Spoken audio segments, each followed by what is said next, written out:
Podemos começar?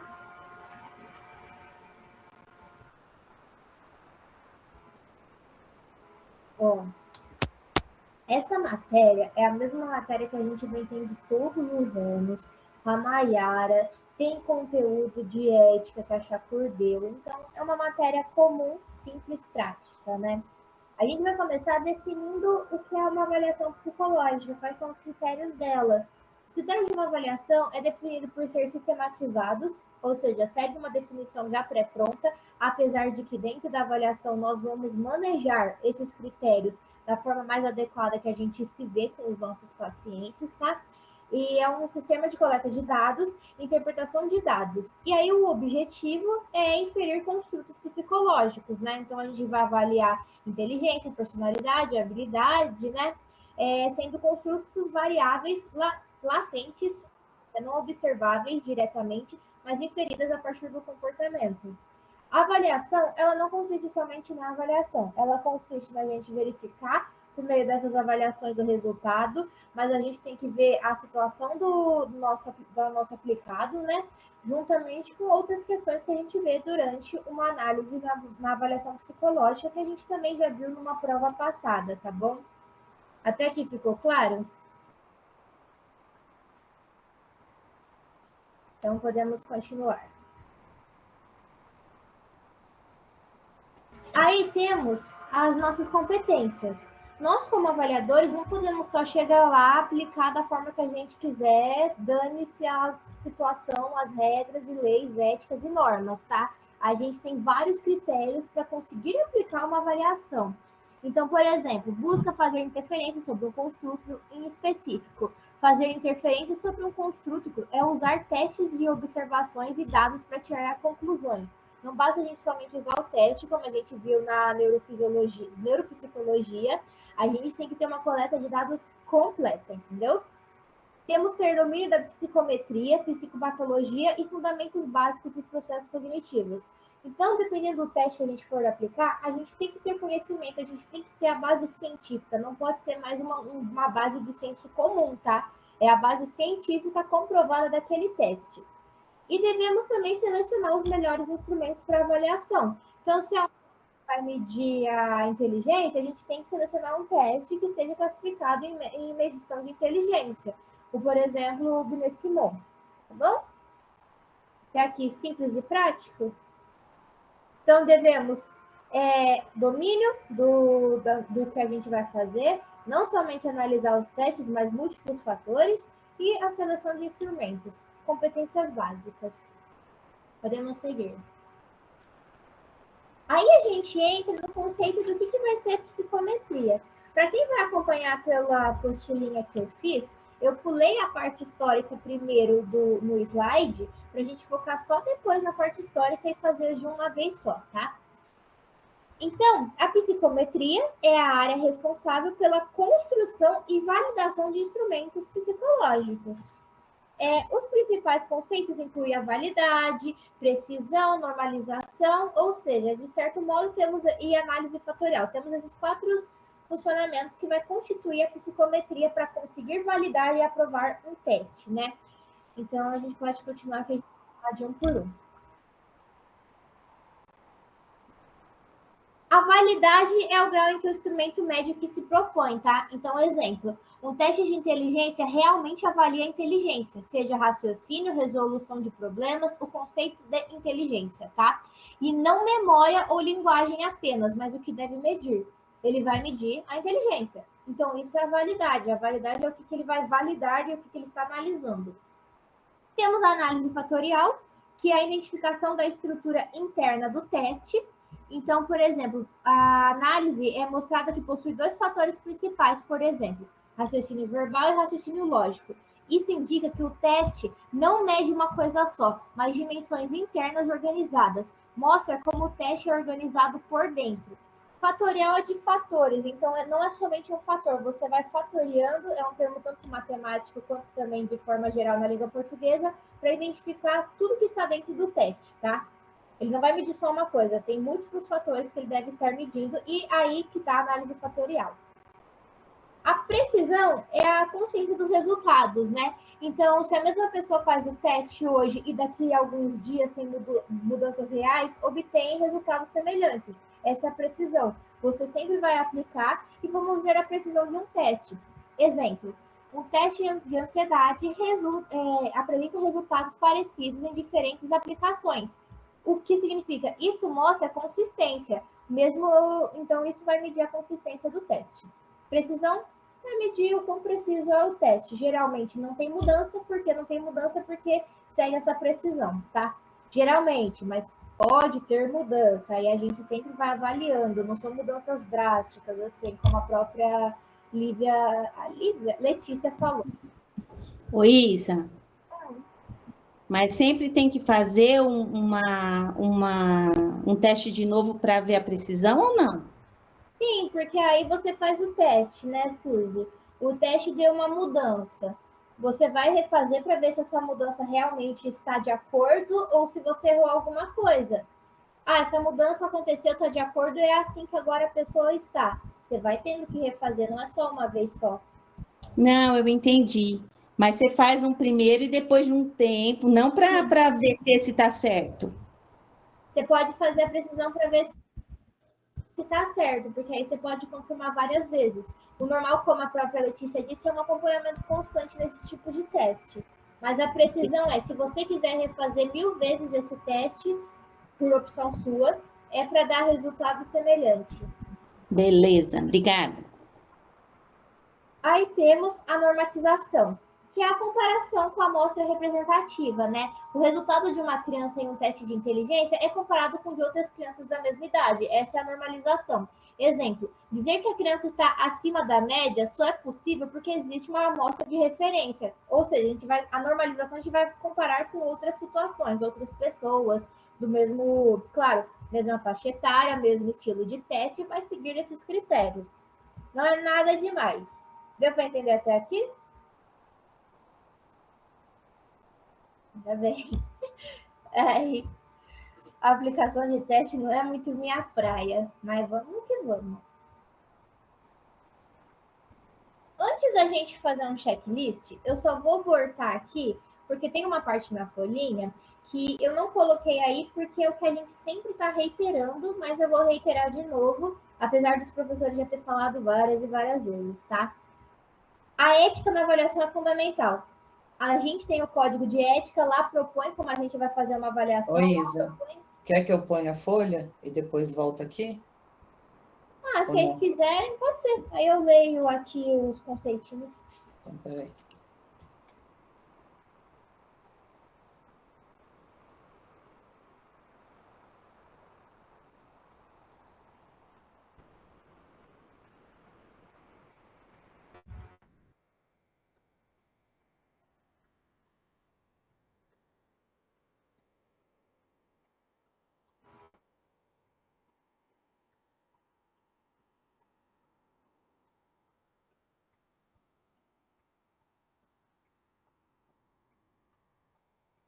Tá abrindo aqui só um minutinho.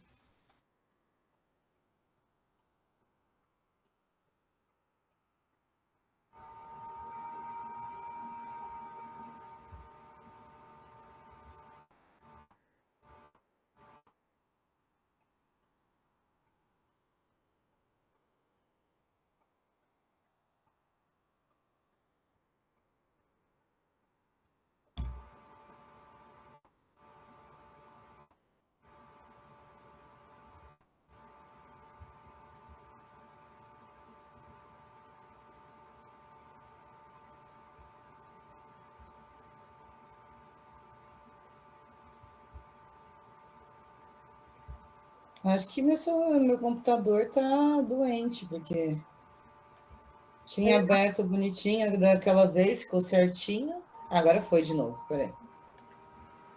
Ninguém tá querendo funcionar hoje, não tem nem como Não, o nem. coitado. Você acha, né, computador? Mas foi.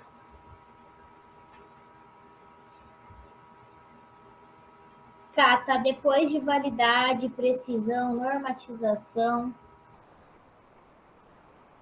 Aí.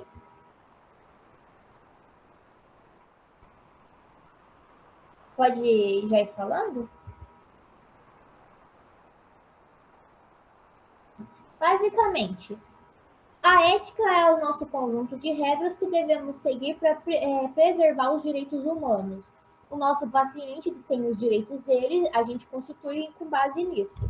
É isso que serve o conceito de ética.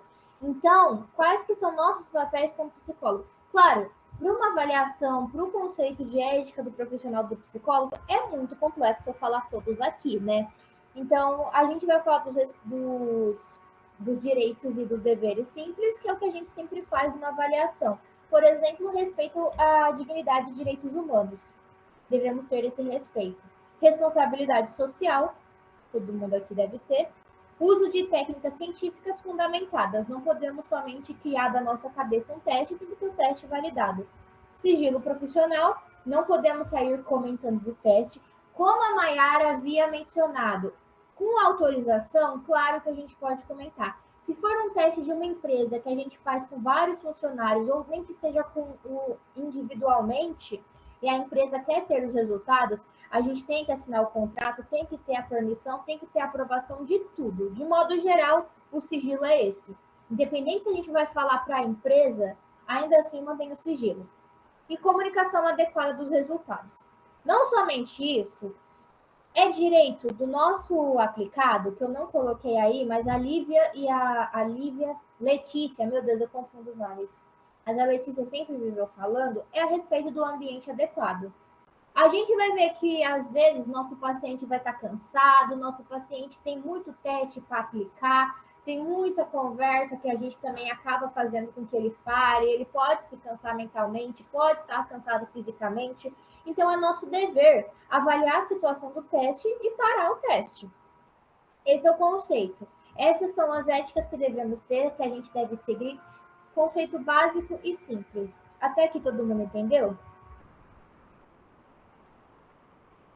Acho que sim. Se perguntarem, o conceito é o seguinte: só essa frase simples. O código de ética do profissional exige sigilo, competência técnica e comunicação responsável dos resultados. Ponto. Não vamos sair falando dos resultados, vamos falar para o nosso avaliado a situação dos resultados. Não é saindo falando para todo mundo ou simplesmente divulgando. E se a gente quiser ainda divulgar, tem coisas que a gente não divulga, a gente só pergunta para ele. Certo? Nada muito complicado. Eu espero. Aí a gente pode voltar na checklist lá do slide ou ficar por aqui mesmo. Vocês querem ficar por aqui? Ah, a Camila já até trocou.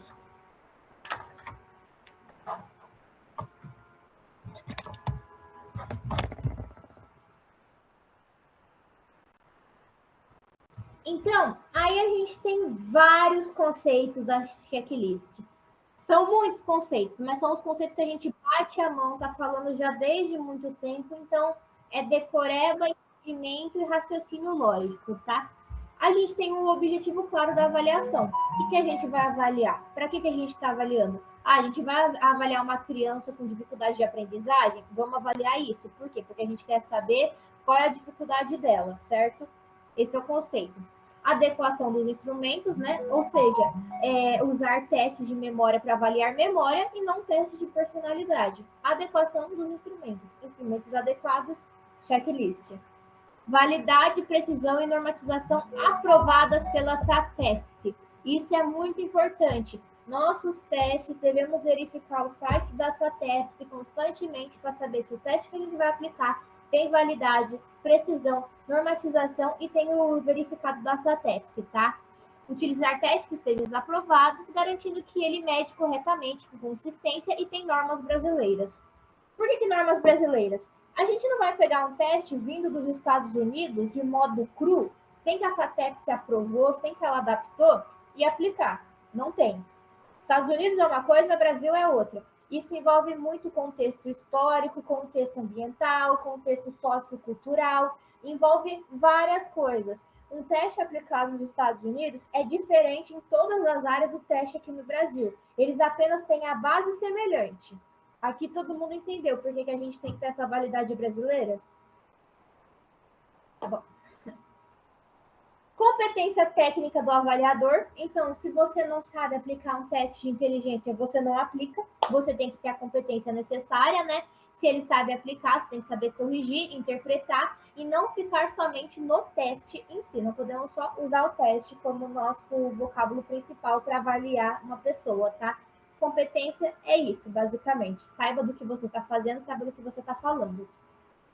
Condições adequadas de aplicação. Não vamos aplicar teste num ambiente barulhento, num ambiente poluído, poluído de forma do ar. A gente não vai aplicar teste em vários ambientes. O teste tem que ser aplicado num ambiente calmo, confortável e seguindo as normas sem interrupção, respeitando o tempo, sabe?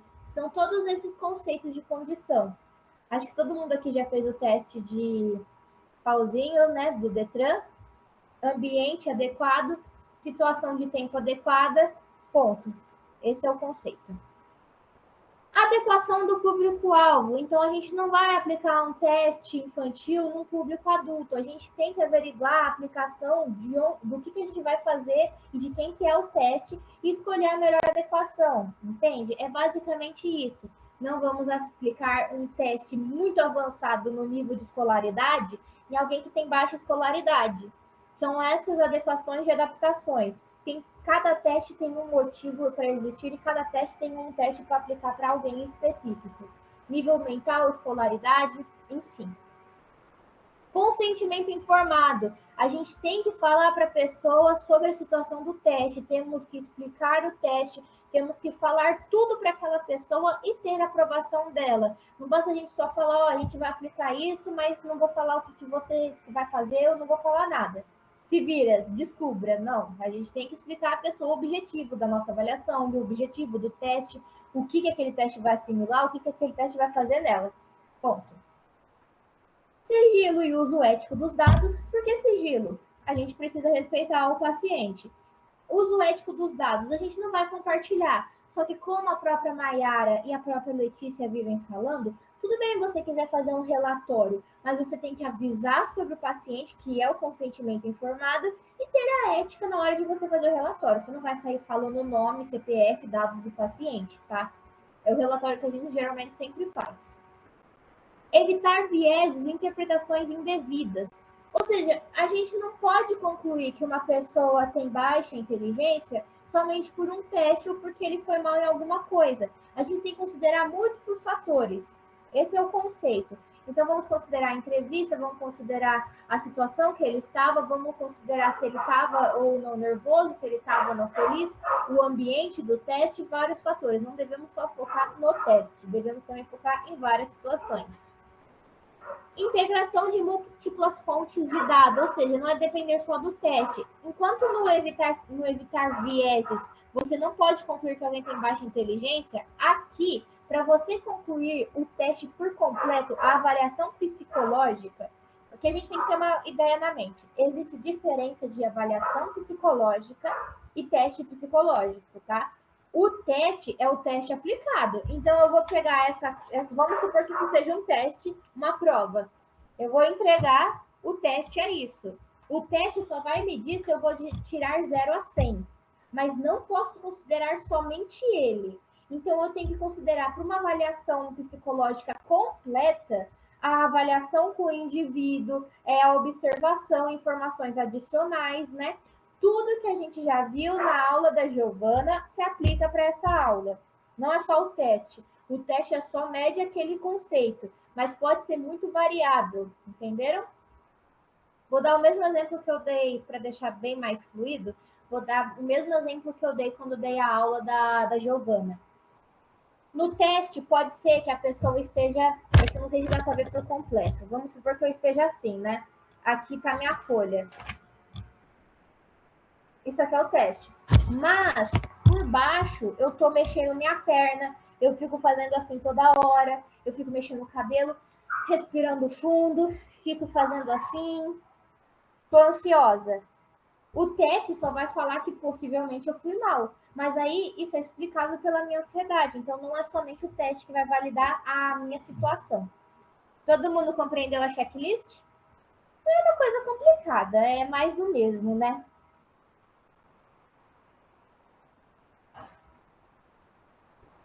chega na história, que é do videozinho. Agora aqui é tudo muito mais simples para a gente entender, muito mais simples para a gente dar pingos nos is e dar nome aos bois, tá? O Galton falava de inteligência biológica, ponto, né? Ele focou em medidas sensoriais e físicas, então ele viu o tempo de reação, a força do indivíduo, a percepção dele em relação ao teste ao ambiente, mas isso tudo era aspecto biológico, tá? Ele acreditava que a inteligência tinha essa base herdada biológica. Ponto. Não era nada de questão de ambiente, era biológico. Tenham isso em mente, tá? Esse é o cara que media os crânios para poder. Que Sabe? dissecava também animais? Sim. Eu não sei, eu sei que teve um cara que media o crânio, a partir disso ele queria medir inteligência. Eu lembro que tinha mesmo, só agora, diante de tanta coisa, eu não vou lembrar, mas eu sei que Tá, então não é importante, se não está escrito aí, ele então tá. dissecava animais também, gente. Tá. Vários deles, o Gaal também dissecava, enfim. Gente muito boa. Temos o Binet, que aí ele mudou o rumo do que seria um biológico para um psicológico mais complexo. Então, a inteligência não é somente um fator biológico. O Binet colocou como modo de funcionamento psicológico complexo que é medido por tarefas simples. Então, se o sujeito conseguia fazer aquelas tarefas simples, que aí é definido pela escala de Binet-Simon, que aí ele criou com o objetivo de identificar crianças que precisavam de apoio escolar, era um sujeito inteligente, tá? Ele que introduziu o conceito de idade mental. Então, a criança lá tem uma idade avançada. Ela tem 4 anos, mas tem idade de 6 anos. Nossa, altamente inteligente. Uma criança de 7 anos que tem idade mais ou menos de 4. Ela seria abaixo da média da inteligência. Esse é o conceito do Binet-Simon, tá? Não é um conceito biológico, é um conceito que ele está estudando por tarefas simples.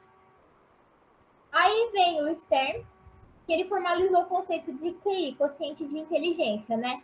Então, ele propôs ele propôs uma fórmula de raciocinar a idade mental e idade cronológica.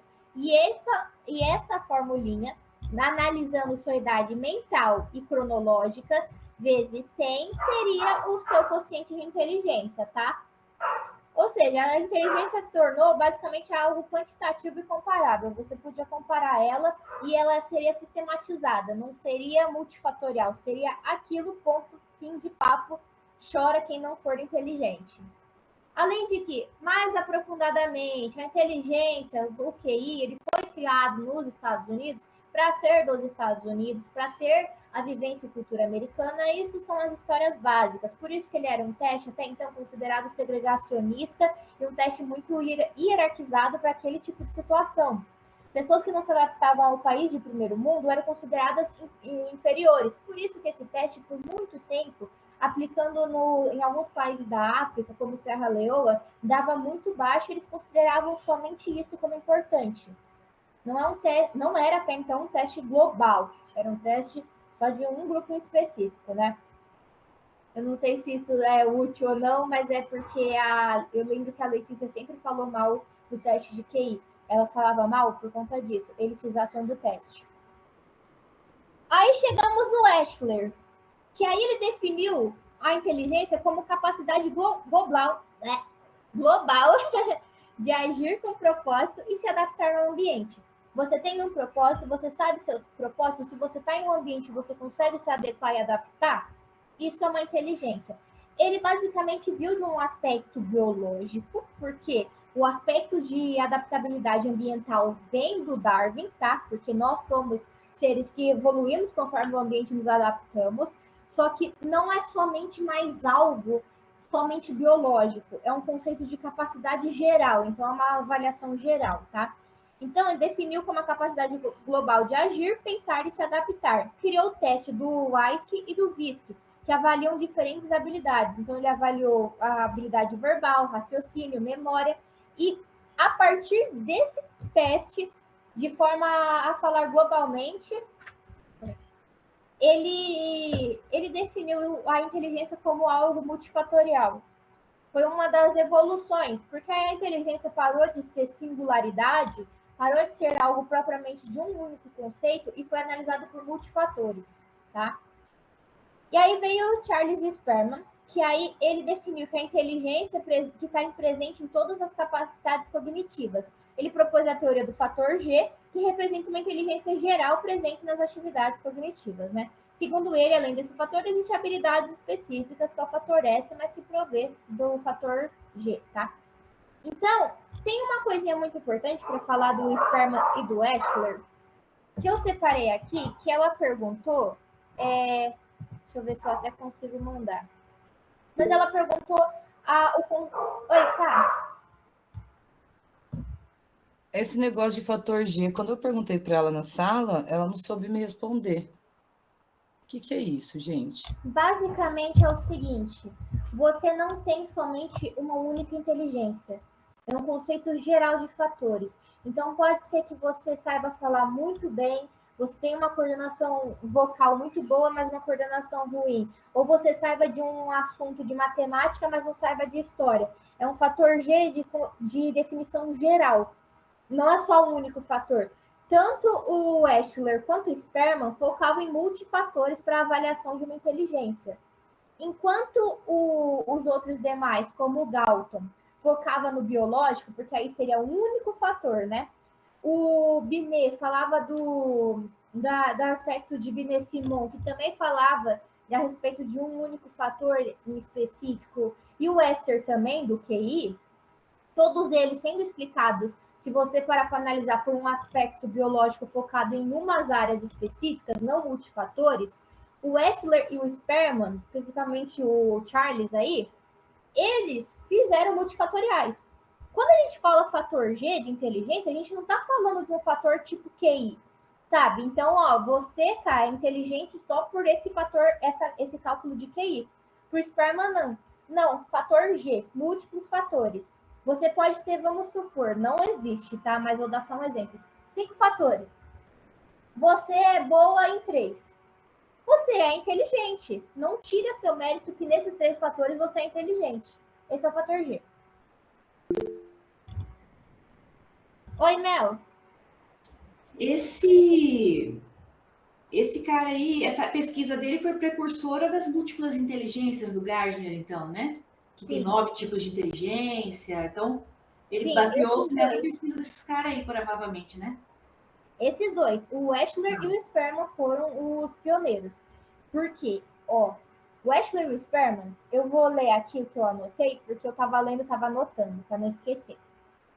Eles criaram juntos, juntos não, mas tipo, avaliando, eles que foram os pioneiros do que seria uma definição de inteligência baseada num construto interno, mensurável e relativamente estável. Interno, porque vem da mente, mensurável, a gente tem como avaliar em testes, e estável, que é constante ao longo do tempo. Só que não necessariamente estável ao longo do tempo, mas basicamente eles também falaram a respeito de avaliar múltiplos fatores. O conceito de inteligência se formou em uma das mais polidas formas por conta deles. E como você mesmo disse, depois começaram a avaliar multifatores, então eles foram muito importantes para quebrar o estigma que você só é inteligente seguindo um construto. São várias situações. Temos o resuminho aqui, né? Que aí eu só vou falar o resuminho de forma bem rápida. Resuminho. Galton iniciou a medição psicológica com foco no biológico sensorial. Binet criou o primeiro teste de inteligência mais idade mental. O Stern criou o QI, que até então o QI ele era elitizado, ele era padronizado, ele só seguia uma única regra. O QI, somente aquilo te definia como inteligente, não era multifatorial. O Wechsler criou a inteligência como capacidade global e múltiplas causas. E o Sperman, a teoria do fator G, inteligência geral. Certo? Bem simples, né, gente? Mais simples do que devia. Aí vamos para a SATEPSI. O que é a SATEPSI? Ela só vem para nos indicar e promover ainda mais a nossa necessidade de que, como psicólogos e aplicadores, temos certas classificações e situações que devemos nos colocar para seguir regras e normas, tá? A SATEPSI, em geral, é toda essa definição. Mas vamos definir de uma forma muito mais simples. Temos o código de ética, temos a SATEPS. Ambos andam juntos. Então, ela garante a qualidade científica, ética e orienta profissionais. Então, garante uma sistematização. Ela também gera mudanças nos testes. Para um teste ser aprovado em solo brasileiro, tem que seguir os critérios e tem que ser modificado de acordo com a SATEPS. A gente não pode pegar um teste que acabou de ser criado nos Estados Unidos, em que eles fizeram o teste para a população americana, como foi com o QI, por muito tempo, e aplicar no solo brasileiro. Até porque, se for um teste dependendo de inteligência histórica, que existem muitos testes de inteligência histórica, o QI era um desses, para vocês terem uma ideia, para saber quem que foi o primeiro presidente, formação, sabe? História do país, tem que ser adaptado ao SATEPS. Então, tudo vai ser adaptado, vai passar pela SATEPS, aprovação de forma geral. E temos a Lei Federal de 1962, que estabeleceu que o diagnóstico psicológico e a solução de problemas de ajustamento são funções privativas do psicólogo. Essa lei diz respeito à adaptação do ambiente e instrumentos utilizados, tá? Então, assim, a SATEPS vai aprovar e nós vamos dar o diagnóstico e vamos ajustar da nossa maneira. Então, ajustes, eu vou dar um exemplo bem básico. Um teste adaptado para uma pessoa que tem cegueira. A gente vai adaptar os instrumentos, vai adaptar o ambiente, só que o teste, a base dele, a base de aprovação tá ali. A gente pode mudar só algumas coisas. E lembrem-se o que a Letícia falou, não são todos os testes que a gente vai adaptar, tá? Então, a SATEPS é importante por quê? Controla e aprova os testes psicológicos, garante validade, precisão e normas adequadas, até porque a gente tem que ter a validade para validar se o teste é correto ou não, a precisão para ver o quão preciso aquele teste foi ao decorrer da sua validação, né, ao decorrer das aplicações que a gente teve, e normas adequadas para ver se se condiz com as normas tanto éticas quanto da SATEPS, que é em solo brasileiro. Aumenta a confiabilidade das avaliações, orienta a prática profissional e protege o avaliado e o assegura a ética. Então, a gente tem as regras da SATEPS, eles modificam os testes, colocam as regras e a gente protege esse avaliado. Se alguma coisa acontecer durante o teste, a SATEPS garante que nós, como psicólogos, devemos tomar essa responsabilidade e assegurar que não ocorra, né? Então, a gente não vai forçar, claro, eu espero que ninguém faça isso, forçar o nosso paciente até o último do último da última gota, sendo que ele está cansado de fazer um teste. A SATEPS protege isso e garante na ética da moralidade do psicólogo, ética e moral do psicólogo para não ocorrer isso. Gente, deu para entender? Eu acho que isso aí eu acho que já acaba. Não sei se tem mais slides. Então, vamos recapitular, né? Eu acredito que a história eu não preciso ficar falando toda hora. Até porque eu já mandei o vídeo, né? História, querendo ou não, é meio maçante. Apesar de eu adorar falar, eu ficaria aqui por horas, né? Mas, resumo da história. Galton iniciou a mediação psicológica com foco biológico sensorial. Binet criou o primeiro teste de inteligência mais idade mental. O Stern criou o QI, que é a média numérica de inteligência. Wechsler, inteligência como capacidade global e múltipla. Sperman, teoria do fator G, tá? Aí eu coloquei o resumo do resumo do resumo, que eu coloquei uma frase completa, pra gente já matar de vez a história, né? Esse aqui? Esse resumo da história. É o resumo do resumo do resumo, bem esdrúxulo, sabe? A avaliação psicológica se desenvolveu junto com a psicometria, a partir do estudo das diferenças individuais do século XIX. Francis Galton iniciou estudos com medidas sensoriais. Alfred Binet introduziu a avaliação das funções mentais e criou a escala Binet-Simon, com o conceito de idade mental. Posteriormente, William Stern exteriorizou o QI. David Wechsler ampliou o conceito de inteligência como capacidade global de adaptação ao ambiente. Charles Sperman propôs o fator G, indicando uma inteligência geral subjacente às habilidades cognitivas. E aí, a inteligência é entendida como a capacidade de agir com propósito, pensar racionalmente e lidar eficazmente com o ambiente. Se vocês perceberem, todas essas definições que eu li até agora são definições propostas pelo Wechsler e pelo Sperman. Por isso, quando a gente fala que eles que mudaram o rumo do conceito de inteligência, foi por conta disso. Aí, hoje em dia, claro que a gente viu que a inteligência multifatorial, eles ainda nessa época colocaram esses conceitos, apesar de serem mal polidos, mas eles foram os pioneiros, tá? Existem críticas à sua concepção tradicional, especialmente quando a ideia de ser uma entidade interna fixa. A análise do comportamento destaca o papel das variáveis ambientais e da aprendizagem no desenvolvimento intelectual. Ou seja, a inteligência é um construto, não é diretamente observável, ela é interferida a partir de desempenho, interferida é deduzida, tá? E depende do modelo teórico. Ou seja, não conseguimos observar o quanto a pessoa é somente por olhar, a pessoa vai estar assim falando no nosso consultório, não podemos dizer se ela é ou não inteligente só com isso, né? É deduzido a partir do desempenho, então se ela tem um desempenho bom na conversa, nota-se, não é só no teste que ela vai ter desempenho, vai ser na avaliação completa. Se ela tem um bom desempenho comentando sobre certos assuntos, se ela tem um bom desempenho na conversa, na própria análise dela, com o decorrer dos nossos estágios clínicos, a gente vai ver que tem certas pessoas que falam mais, são mais reclusas, a situação que ela está ou não está ansiosa, né? É muito importante perceber isso para a aplicação de um teste. E também depende do modelo teórico. Qual modelo você vai seguir, qual teste você vai aplicar. Então, você não vai medir a inteligência dela, vamos supor, inteligência de percepção de desenhos, não vai dizer que ela é burra na inteligência a respeito de um outro aspecto só porque ela foi mal em perceber desenhos. Talvez ela use óculos e esteja com uma lente ruim, talvez naquele momento ela ficou em desespero. Esse é o conceito, tá? A psicometria é a área responsável pela construção e validação dos instrumentos. A gente tem que ter a validade, né? Que é o grau em que o instrumento mede o que propõe. Precisão, consistência dos resultados.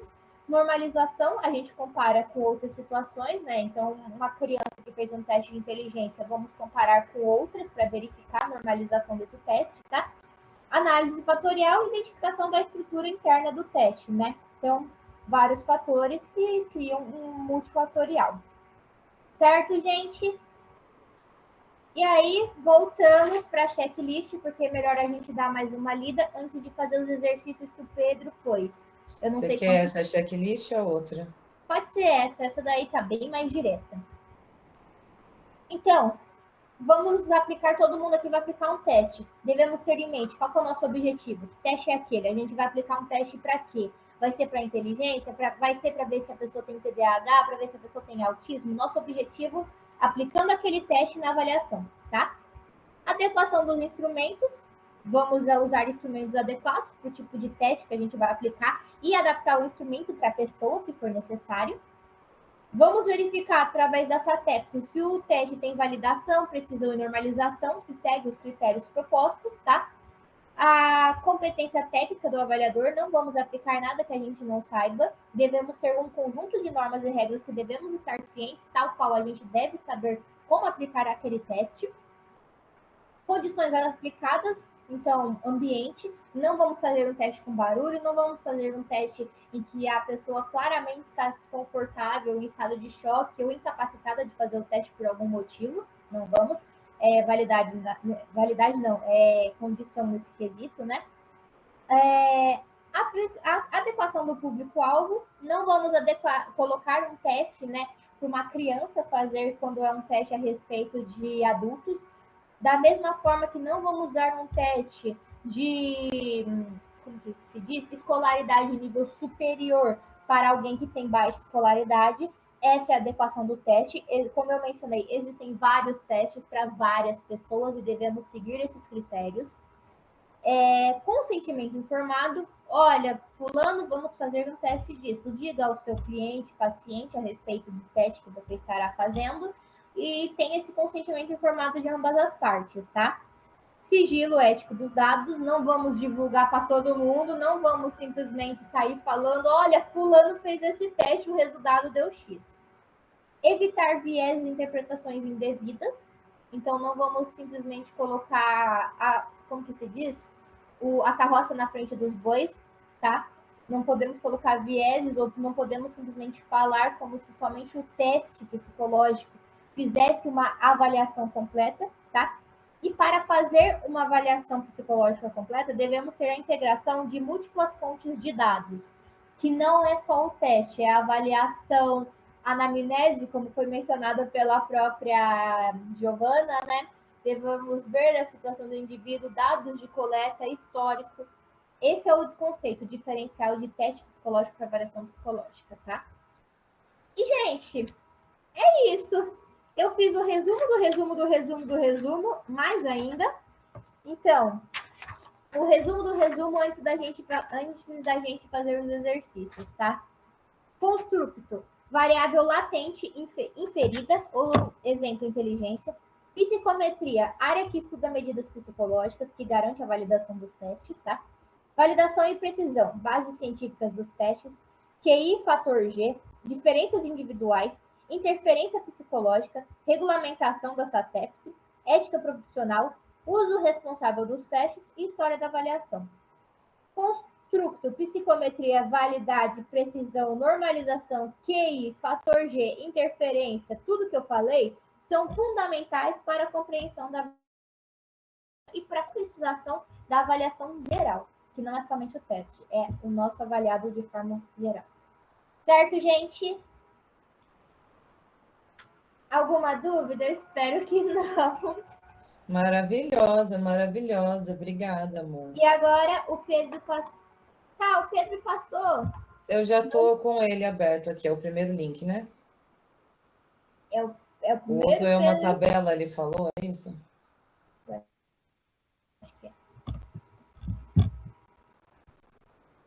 Peraí, deixa eu só me normalizar aqui.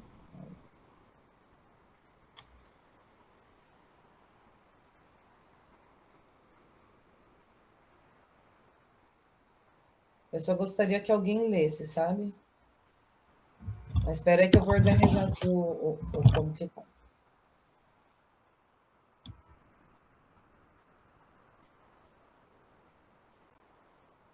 Nossa, Pedro, realmente tem 50 perguntas. Esse com o outro. Meu Deus. Eu acho que o Felipe tem que ler. Por favor, Fê. Eu acho que ele Será? não tá, eu leio. Eu Nossa, leio. tá bom. Obrigada. Só uma coisa, tá bom o tamanho assim? Dá para ler de boa? Pra mim, dá. Tá. Peraí. Aí. Ixi, minha cara ficou escura, né? Tem problema, né? Ninguém quer olhar pra minha cara. Pode? Pode. Técnicas psicológicas. Ah, não. Sobe aí. Tá no meio da frase. Não tá? Ah. De acordo com a Lei Federal de 1962, a utilização de métodos e técnicas psicológicas é função privativa do psicólogo quando é voltada a objetivos específicos.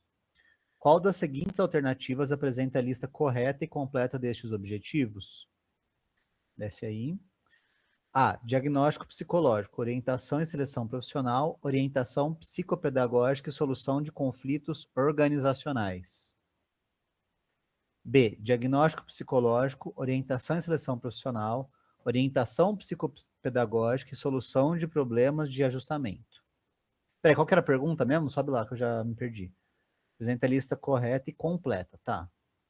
Tá, volta lá para C, cá.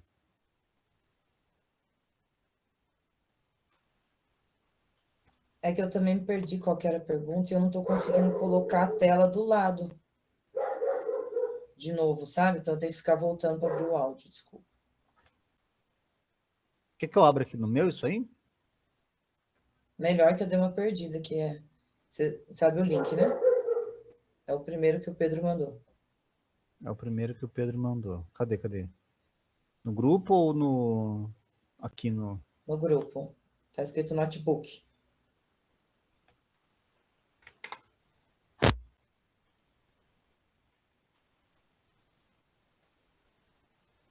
Ué. Rapidaço.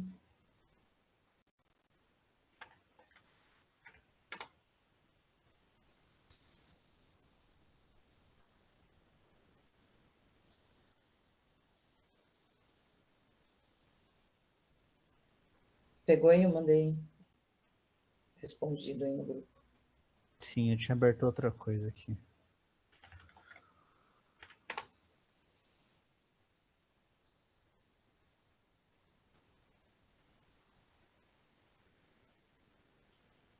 Aí como que eu faço? Compartilhar tela? Do lado da câmera tem aquela seta de compartilhar a tela, sabe? Aí a carinha no meio azul. Foi? Estão vendo aí? Foi. Tá. Lei do zero. Fala aqui da lei e pergunta qual que é a alternativa que apresenta a Lê do lista zero, por completa. favor. Eu gostaria. Tá bom. De acordo com a Lei Federal de 1962, a utilização de métodos e técnicas psicológicas é função privativa do psicólogo quando voltada a objetivos específicos. Qual das seguintes alternativas apresenta a lista correta e completa destes objetivos? Bom, é meio parecido essas duas, né? Mas vamos lá. Diagnóstico psicológico, acho que sim. Orientação e seleção profissional? Acho que sim. Orientação psicopedagógica? Acho que sim também. E solução de conflitos organizacionais? O que vocês acham? Tudo meio parecida, né? Esse negócio de conflito que ficou meio assim. Vamos ler a outra para ver se tem alguma coisa mais. Tá. Diagnóstico psicológico, orientação e seleção profissional, orientação psicopedagógica, até agora tá tudo igual. E solução de problemas de ajustamento. C. Diagnóstico psicológico, orientação e seleção profissional, orientação psicopedagógica, também tudo igual. E solução de problemas de aprendizagem. Diagnóstico clínico, já acho que não, né? Que é psicológico, certo, né? E aí, o que vocês acham? Solução de problemas de aprendizagem ou conflitos organizacionais? Aprendizagem, acho, né? Faz mais sentido. A aprendizagem, por conta da lei, a gente, digamos que essa lei estabelece que o psicólogo é responsável pelos ajustamentos de funções, né? Problemas de aprendizagem seria um foco muito singular para algo que para o psicólogo é um conceito geral, sabe? Não é somente singular. A gente tem que ser de forma aberta. Você acha que seria a função, por exemplo, de um psicopedagogo? Sim, mas essa lei fala de modo geral, né? E aí tem o parágrafo que ela fala a respeito dessa lei, sobre orientação, isso, aquilo, não é só o foco no aprendizagem. Tá. A Mel tá falando Mel que é a falou B. Eu acho que é a B, porque eu acho que eu li essa frase num texto. Sim, Exatamente isso. É? É. O que seriam problemas de ajustamento? Alguém sabe explicar? eu diria que eu acho, né? Agora é uma pergunta interessante, que é a respeito de, já que nessa lei estabelece que nós devemos lidar com a situação do teste, problemas de ajustamento é qualquer situação que o teste esteja inadequado para uma pessoa. Eu acho. Será que é ato infracional? O que, Suzy? Será que é ato infracional? Eu acho que é de diagnóstico, não é?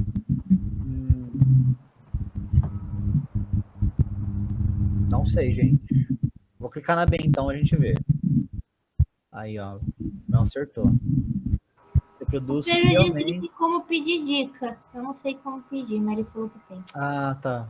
Não precisamos de dica, Eu a acho que gente tava vai ali na embaixo esse par. Não, a gente vai na frente. Qual que é o... Foi a B. Ó, vamos ler a explicação de cada uma, porque a gente ficou meio confuso. Solução de conflitos organizacionais não conta, mas vai cair essa lei, gente, específica, Acho meio estranho, assim, achei esquisita essa pergunta, não parece o tipo de coisa que nossos professores costumam perguntar. Ah, não, mas é que, sei lá, vamos garantir só, entendendo um É que pouquinho? faz parte do texto 2, né? Que seria meio que a competência nossa exclusiva. Tá, Exato, é tipo uma norma que a gente tem que saber, sabe? tá. Hum,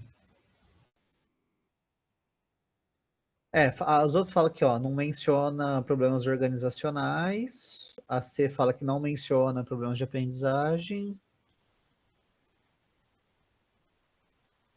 E aqui é pelo diagnóstico clínico, né? A gente não usa a palavra, diagnóstico psicológico, pelo jeito. Pode ir para a próxima? Tá falando sobre a exclusividade do psicólogo, né? Essa é a Uhum. importância da lei. Eita, nós!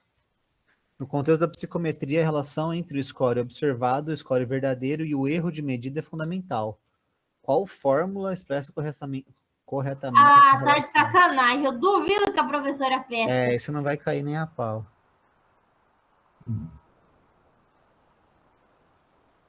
For observado. Uou, Não, mas eu lembro que tinha uma fórmula no texto mesmo, mas eu duvido que isso vai cair, gente. é a fórmula score observado. Então, não é tipo, o que a gente quer observar é igual. Deve ser o verdadeiro menos o erro. Deve ser isso aqui, ó. Não, acho que Errei. não é mais erro. Mais o erro.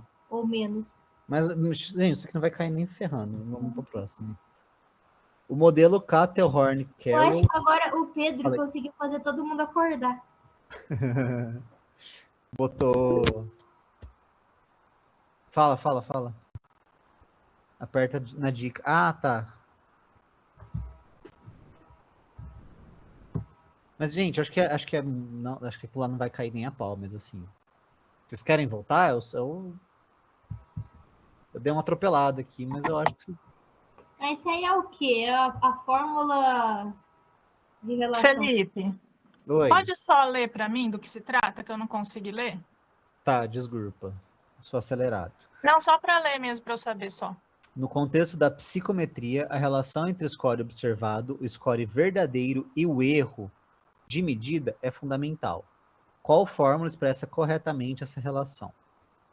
Então, o score, pelo jeito, é x igual o score verdadeiro mais o erro.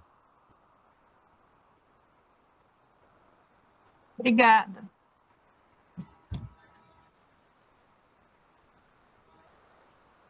Bom, vou tocar, gente. Modelo Cattell-Horn Carroll, CHC, organiza a inteligência de forma hierárquica. Em qual extrato se localiza o fator G, inteligência geral? Extrato 3, 2, 4 ou 1? Nossa, é o negócio lá, o 1 é o capacidade de nível inferior. Aí o 2 é mais amplo que as cognitivas, como a inteligência fluida e a memória. E é o G, o topo da pirâmide, né? O que ela falou lá. É o fator G, né? Não, é só 3. É 1, 2 e 3. Tá. O 1 é os mais baixos. O 1 é embaixo, então deve ser o 3 por essa lógica, né? Seguindo pela lógica, eu chutaria 3. Todos de acordo? Eu não tenho a menor ideia do que se trata isso. Ô, cara, esse é aquela pirâmide que está em um dos slides. E aí tem aquela pirâmide menor, aquela pirâmide maior. Gente, ela não falou que não ia cair isso? Então, ó, Eu acho que não, mas eu acho que isso aqui foi feito por IA, né? A gente só tacou os slides dela e... Ah, Ela tá, mencionou, pirâmide, mas- tipo Maslow, né? Sim, sim. Isso. Tá, obrigada. Ela falou que não ia pedir antes do CHC. Então, bora. Bora que tem mais 20. A validade de um instrumento psicológico é uma de suas propriedades mais críticas. Segundo os standards de 2014, a validade deve ser compreendida como: A. O grau em que as evidências e a teoria sustentam a aplicação dos testes para usuários propostos. B. A capacidade intrínseca do teste de medir o construto de forma permanente e invariável ao contexto. C. A característica estatística que garante que o teste meça exatamente o que se propõe a medir, tá com cara de ser essa, né? Ou D. O grau em que as evidências e a teoria sustentam as interpretações e as pontuações dos testes para os usos propostos. Eu passei, perdi a pergunta. Segundo A validade. Tá. a validade do teste, ela é validação. compreendida como... Eu acho que é o C, né? Você tem que validar estatisticamente para... Gente, essa IA conversou com a Simone, né? Porque ela tá fazendo nível de concurso pra gente, não tá, não? Essa validade é o que mede, se propõe, o que o teste vai medir, o que ele está medindo. Mede se propõe.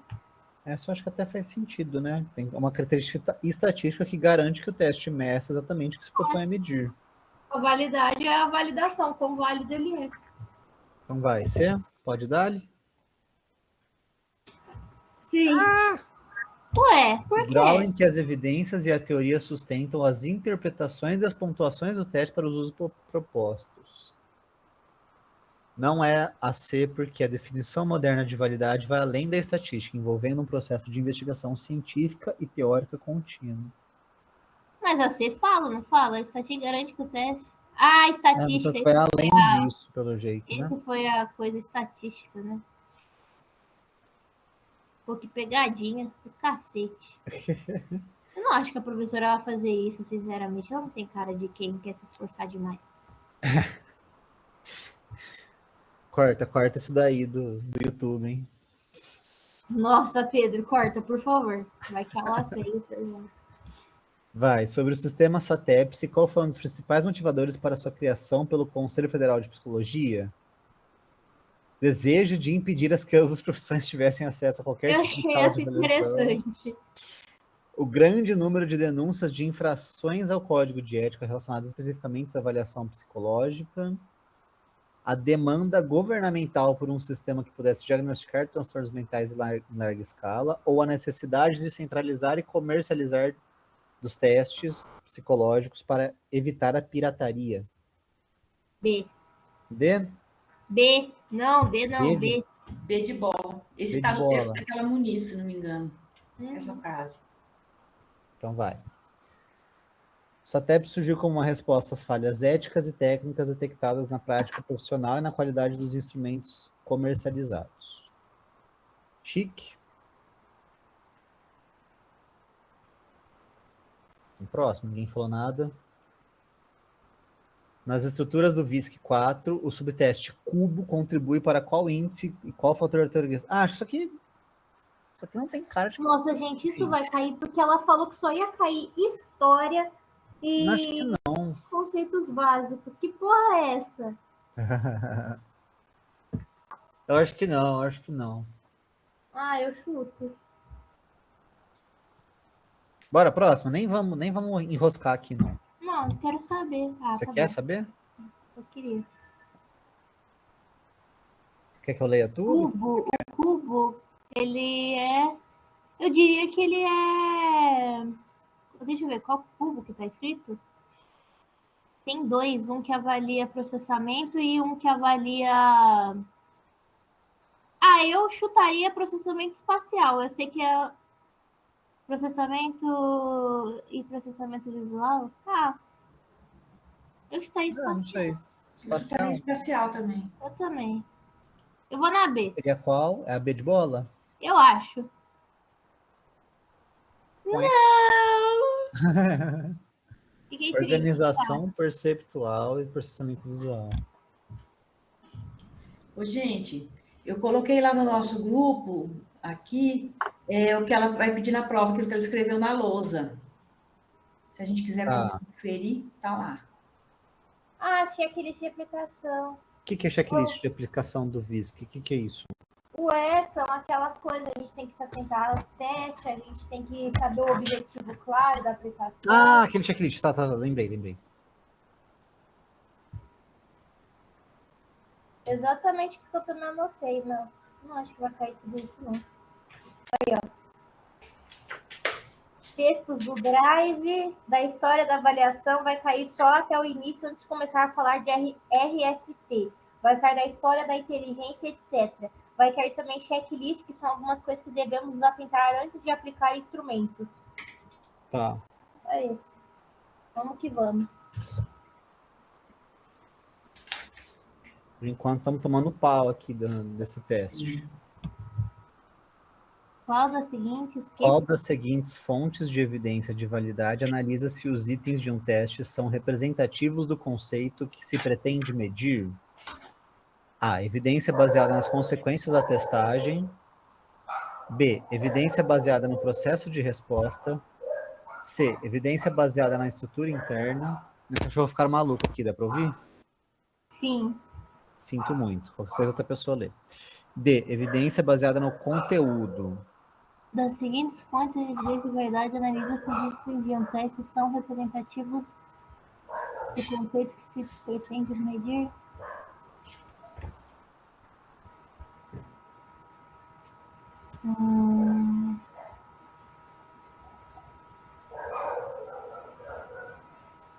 É foda, pede dica. Pense na etapa inicial de construção, onde se define o universo de itens possíveis. Não deu porra nenhuma, nada com nada. Não entendi essa pergunta. Ai, gente, ajuda aqui.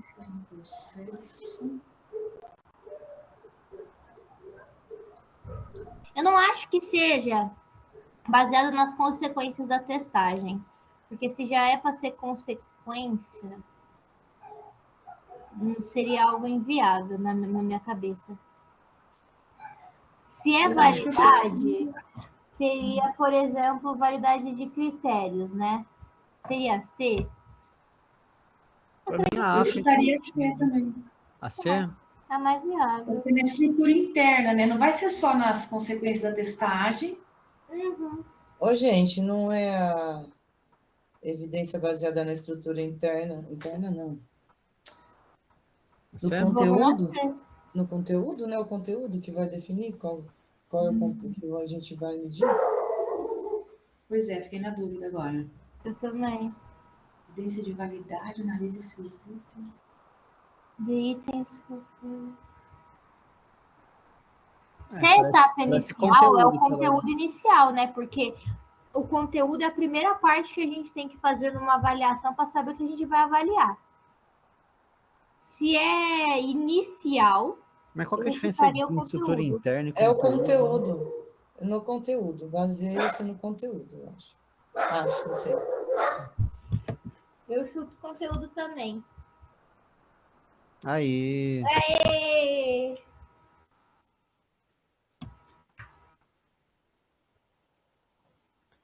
É porque o primeiro princípio para você aplicar um teste é saber para que este teste serve, entendeu? Então você tem que saber o conteúdo daquilo. Bom, vamos lá.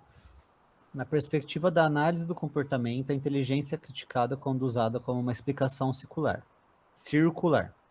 O que isso significa? A. Atribuir a inteligência como causa do comportamento eficiente, enquanto o próprio comportamento é usado como a única prova da inteligência. Tem cara. B. Considerar que a inteligência flui em círculos entre o ambiente e o organismo em seu ponto. C. Afirmar que o teste de inteligência medem. Isso daí tá certo. Tem apenas o que os testes de inteligência medem. Não tem nem por que ser errado. D. Atribuir o comportamento eficiente como causa da inteligência, enquanto a inteligência é usada como prova de aprendizado. Deixa eu ler qual é a questão. Não, acho que essa daqui cancela Deixa eu ler a questão. O que tem de... Fala... A análise do comportamento, ela destaca o papel, né, das situações de variantes ambientais, né? E ela fala da aprendizagem, do desenvolvimento de forma inteligente. Então, Tem eu cara acho que é a mesmo. Eu acho que é A também. Eu chutaria A também. Então vai. E Estruturalidade ocorre quando um construto abstrato é usado para explicar o fenômeno no qual ele mesmo foi inferido. Joia. Questão 9. Um psicólogo deseja verificar a estabilidade de uma medida ao longo do tempo. Qual método de obtenção de índice de fidedignidade deve ser utilizado? Acordo entre avaliadores, teste e reteste, formas alternadas ou alfa de Cronbach. Sei lá o que é isso. Tem cara de teste e reteste, né? Que aí você vai reaplicando e revalidando aquilo lá para ver se aquilo lá ainda está válido de acordo com a ciência sim. atual. Acordo entre avaliadores tem nada a ver, dá pra eliminar. Você colocou isso no slide, Isa. Sim, eu diria que é teste e reteste também. Ou formas alteradas, não é teste e reteste. Alguma objeção? Gente, eu não tô lendo a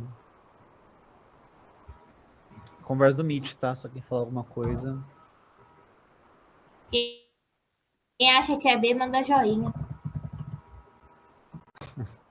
É sobre isso. É a letra B.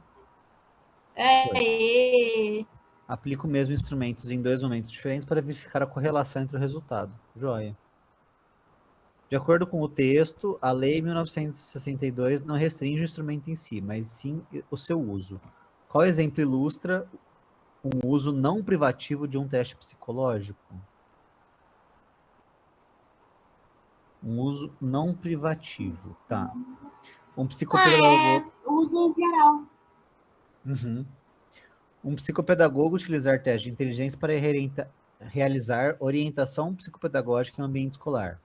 Isso daí está sendo privado. B. Um administrador aplicar testes de personalidade para realizar a seleção de pessoal em uma grande empresa.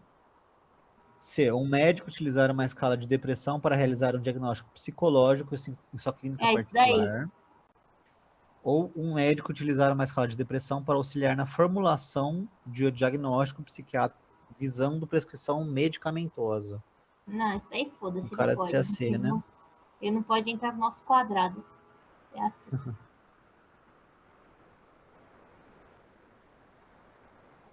Uso não privativo. Acho que é. Por quê? O diagnóstico psicológico é explicitamente... Não. É o médico utilizar para fazer um diagnóstico psicológico. Tá. O administrador. Não pode. Gente. Pera, então... Não, é o médico. Eu acho que você só clicou na errada. A gente tinha escolhido a D, aí você clicou na C, não foi isso que aconteceu? Não, a gente escolheu a C, não? Eu não sei, a gente falou que o médico... Pera, qual que é a pergunta?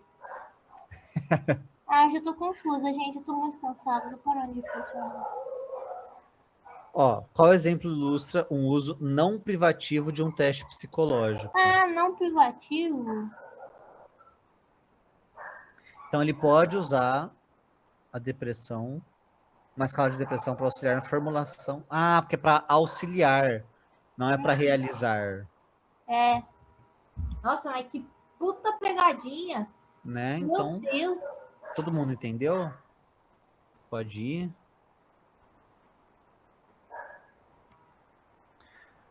Então vai, no VISC 4, o que deve ser feito se uma criança de 10 anos falhar nos 2 primeiros itens aplicados de um subteste que possui ponto de índice de início específico para a sua idade?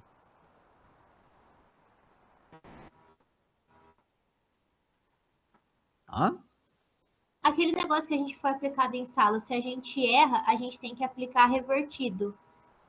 Então, a gente só reverte a situação dos números do teste, Fê. Então, lembra que você, vamos supor, não lembra os números, mas você errou a sequência 1, 3 e 5. Uhum. Aí você tem que aplicar 5, 3, 1. Nossa, eu ia chutar interromper, gente. Ela não interrompia cada vez que errava duas? Mas ela seguia, não seguia? É tipo o teste que o Felipe aplicou em mim, né? A hora que eu errei, ele fez de novo invertido, aí parou. É isso? Não tem nada a Eu ver. acredito que sim. Eu acho que eu tô com a Mel, na verdade, interromper os Mais apenas não 2 atinge o status, negócios. porque ela é logo de cara, né? Os 2 primeiros itens aplicados de um possui pontos nisso. Eu chutaria interromper também. Dica: pense no procedimento padrão para quando a criança não demonstra competência esperada para o ponto de partida de sua idade. Então, Sei é lá. interromper. É interromper, vocês acham? Eu não lembro dela ir para os itens anteriores.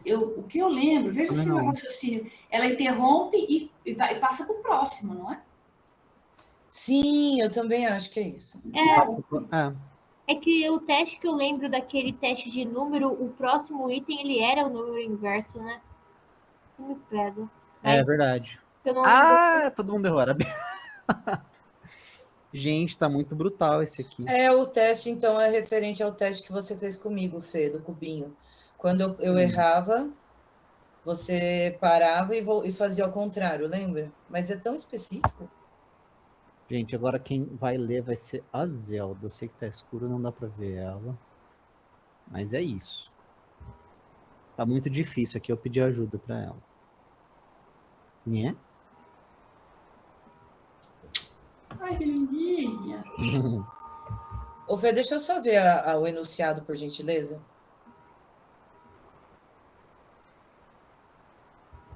No VISC 4, que deve ser feito se uma criança de 10 anos falhar nos 2 primeiros itens aplicados de um subteste que possui ponto de início específico para sua idade. Gente, mas essa é uma pergunta genuína. Vai mesmo cair até VISC? Eu Eu acho acho que que vai não. cair coisinhas de VISC. Não? Não? Eu Não acho que sei, ela vai ela fala perguntar mais tanto disso. genérico. Né? Opa, apitou aqui, acho que alguém... Fala, Pedro.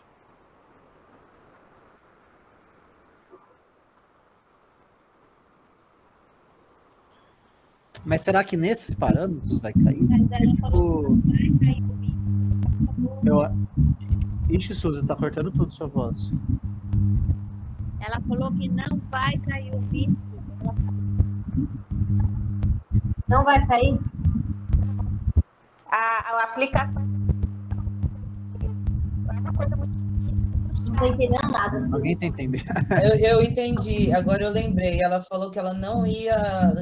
Suzy, só desliga um pouquinho.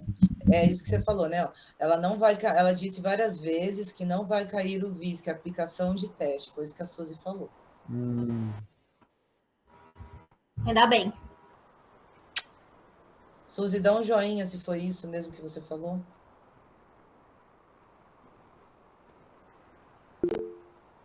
Por um. Levantou a mão. Tá certo. Eu acho que o negócio dela mostrar o VISC era mais pra ser mais expositivo, pra gente já, tipo, ter uma noção de como que é. E Tal, se mas... preparando pro inferno do segundo? Com certeza. Que inferno do quê? Do segundo bimestre, semestre, já não sei mais do que a gente vive. Não. Que inferno. Acho que as professoras é de boa, gente. É que tá... Eu acho que estão perguntas muito técnicas. O checklist é o checklist geral, Má. Então, sim, ela vai pedir esse checklist geral, porque é geral para avaliação psicológica, não só do VISC. Onde que tá esse checklist? Tá nos arquivos dela? Tá nos arquivos, nos slides e tá no texto também. O checklist a gente tem que ter a certeza absoluta que vai cair. Mas é certeza. É certeza. Tá. Gente, alguém pode só me dizer onde está esse checklist nos slides? Eu vou procurar aqui. Porque tem um monte de tópicozinho aqui.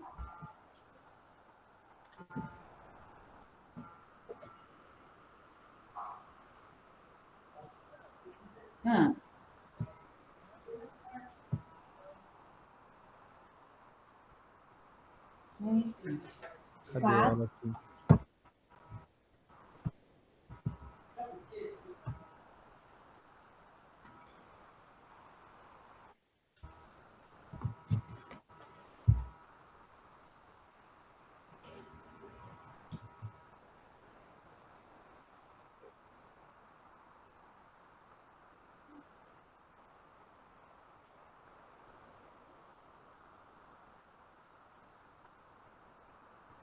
Tá.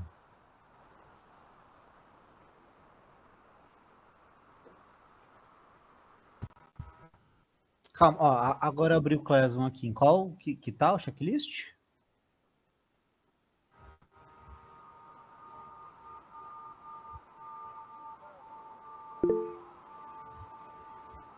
Tá, é o do material do VISC 4. Checklist de aplicação, achei. Quer que eu baixe e mande no grupo? Sim.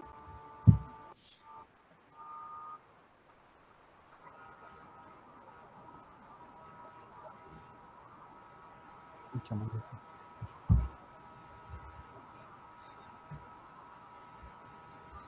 Peraí.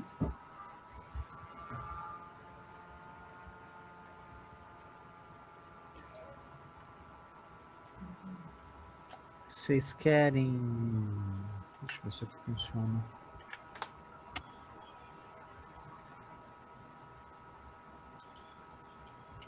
Ó, deixa eu trocar aqui a tela e compartilhar. Depois entrar outra coisa. Achei. Beleza. Vê se foi. Compartilhei aqui no... Sim. Deixa eu ajeitar o brilho que ficou essa tela branca aqui. Ficou... Tá. Querem ler juntos daqui? Checklist de aplicação do VISC 4. 1. Preparação antes da aplicação. Verificou se o material do teste está completo, conferiu o protocolo de registro, separou o caderno e materiais necessários, conferiu o cronômetro ou relógio, organizou a mesa e ambiente de avaliação. É tudo bem intuitivo, né? Tipo assim, você tem que cuidar para estar em boas condições e tá tudo certinho, né? Garantiu um ambiente silencioso sem interrupções, estabeleceu o rapport inicial com a criança, explicou de forma simples que algumas atividades podem ser fáceis e outras difíceis. Joia. 2. Conduta do avaliador durante a aplicação. Leu as instruções exatamente como estão no manual. Isso aqui é importante. Talvez ela pergunte alguma coisa nesse sentido. Que a gente tem que ler exatamente como tá, né? As instruções. Isso até ela repetiu bastante quando a gente foi aplicar. Manteve postura neutra sem indicar acerto ou erro. Evitou reforços que indiquem desempenho, tipo sim, isso, muito bem. Manteve tom de voz claro e ritmo adequado. Garantiu que a criança compreendeu as instruções antes de iniciar. Controlou adequadamente o tempo no subteste cronometrados. E manteve registro imediato das respostas no protocolo. Então ela faz, você registra. 3. Manejo das regras de aplicação. Aplicou corretamente itens de exemplo. Seguiu as regras de início do subteste conforme a idade. Aplicou regra de inversão quando necessário. Tá. Isso aqui é a pergunta lá, então.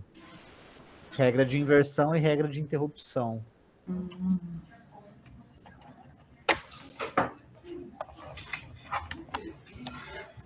Vocês querem... Porque a gente errou essa daqui, né? Vamos voltar no material e ver... O que vocês acham?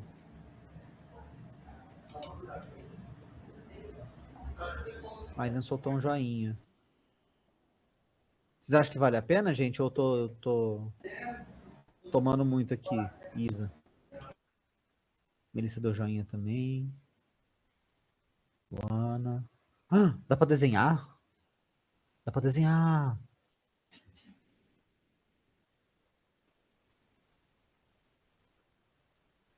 Que doido.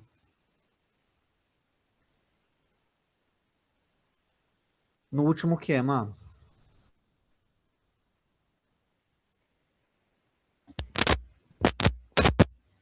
Alô?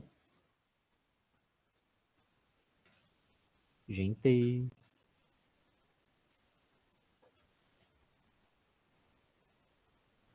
Tô aqui, calma aí, eu não sei o que aconteceu, que todo mundo bugou aqui, eu tava vendo outra coisa e não sei o que você está perguntando. Tem problema se eu sair agora?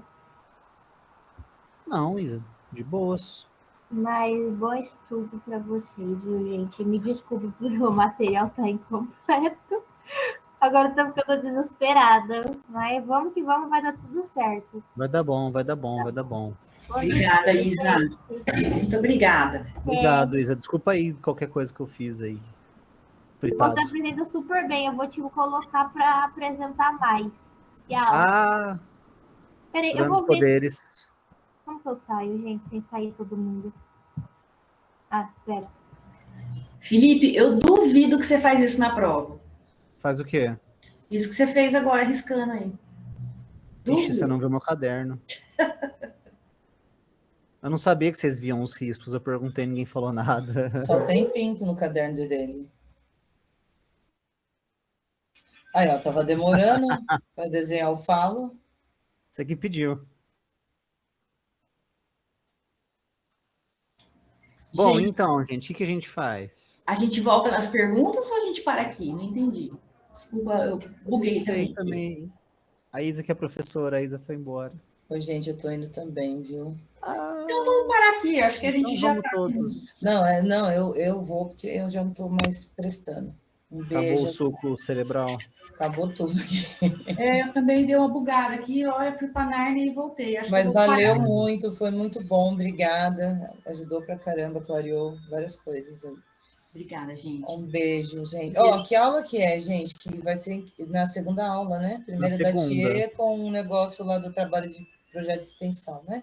Ai, vai ter trabalho da tia para amanhã? Vai, Fê, você não vai poder faltar.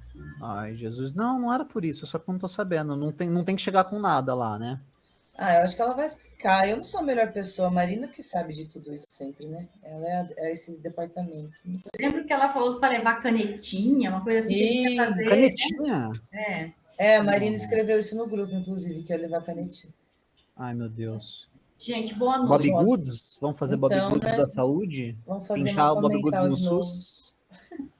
Gente, um beijo, tchau, até amanhã. Beijo, Um beijo, gente. gente. Boa noite. Até. Boa noite.